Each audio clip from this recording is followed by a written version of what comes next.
All right, so let's look at the player info tab. What this tab does is it allows you to include 3 metrics of your choosing that will pull into the dashboard tab, and it will also allow you to have your own tier data pull over into the draft dashboard. Again, if you want to use your own tiers, you're going to come over to settings and you will select my tiers. Likewise, you would also select my ADP from your ADP source in the event that you want to use ADP from a source that we don't have. You could type that in here. So the first thing that I want to point out is that everything beyond or everything to the left of this column that I just highlighted, you do not want to type anything in those columns. If you do, it is going to mess up how information gets pulled over into the dashboard tab. Without getting too technical, I just had to leave those cells unprotected to make sure that everything was flowing correctly, but please do not type in these, it will mess things up. So you can put whatever you want into all of these columns here, and they will pull over into the draft dashboard. So let's start by saying that you want to use your own tier information. You can easily do this position by position by clicking into this drop down here. Maybe you select your wide receivers. You come over to settings. You say that you're going to go with your tiers. You go to your player info. You start putting in your own tiers here. So maybe you're nuts and you think that Antonio Brown shouldn't be in tier 1. You put him in tier 2. If we come over to the dashboard, you'll see that Antonio Brown is now listed as a tier 2 wide receiver. Everybody else has zeros. That is because we have not put them in yet. So you'll start going through, giving your guys assigned tiers. Maybe you reach a point where you don't feel like the players that are left you even care about, so maybe you'll just put in a 10 for them. Paste that in.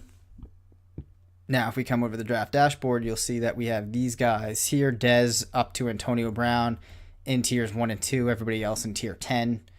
You come back to your player tab.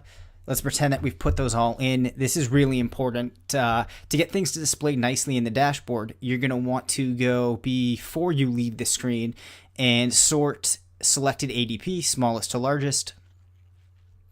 You're going to sort this tier column. So if you're going left to right, the first tier column, you're also going to want to sort this to smallest to largest. And if we come into the dashboard, you'll see that now on our wide receivers, we have them sorted based upon their tier. So you're going down 1, 2, and then you jump to the 10s that we put in. But so in real life, you'll put in all of your tier information. Again, before you leave the screen, you want to go selected ADP, smallest to largest. You're going to want to put your tiers, smallest to largest. But there's actually one more thing that you need to do. So after you put in your tier information for all of your positions, you're going to need to select all, because if we were to go back to flex, you'll see that we're kind of all out of whack in here. And that is because you would actually have to go and select all on positions. Then you would have to go to selected ADP, sort that smallest to largest. You're going to go back to your tier. You're going to go smallest to largest. And now you have all of these tiers going incorrectly, which you'll see if I flip back over to FFDP tiers, and then I go into player info, and again, I sort smallest to largest on selected ADP. I sort my tiers smallest to largest, and we go back over to the draft dashboard tab. You'll see that now everything's nice and in order. So just to give you an example of how to use these different metrics, if we clear out all of this information, you could put in maybe own. I like to track sometimes how many times I've owned a player. You could put in grade, anything that you want, you can put in these. A+, you could put in rank, maybe 1, and if you come over to the dashboard tab on Antonio Brown, you'll see that that's all pulled in.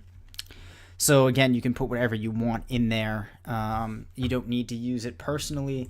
I like to boil guys down into one single metric being their tier that encapsulates all of the different considerations I would have. It makes the drafting process streamlined and much easier for myself, but you could put whatever you wanted in. And then remember, before you leave the screen, You're going to want to go sort smallest to largest on selected ADP.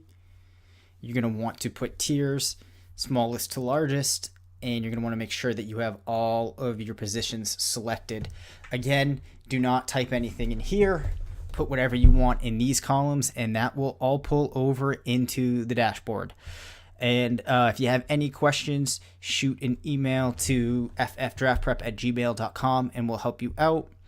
And one last thing, just to show you again, is if you're doing running backs, you want to make things easier on yourself.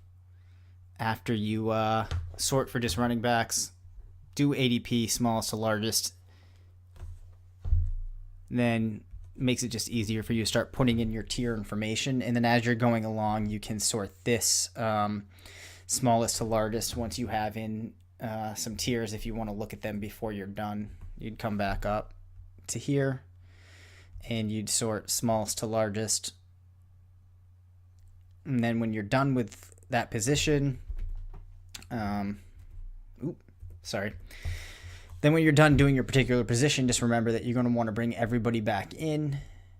You're going to want to sort smallest to largest, and you're going to want to sort tiers, smallest to largest, and you'll be good to go. So again, any questions, let us know, and we'll help you out. All right, thanks.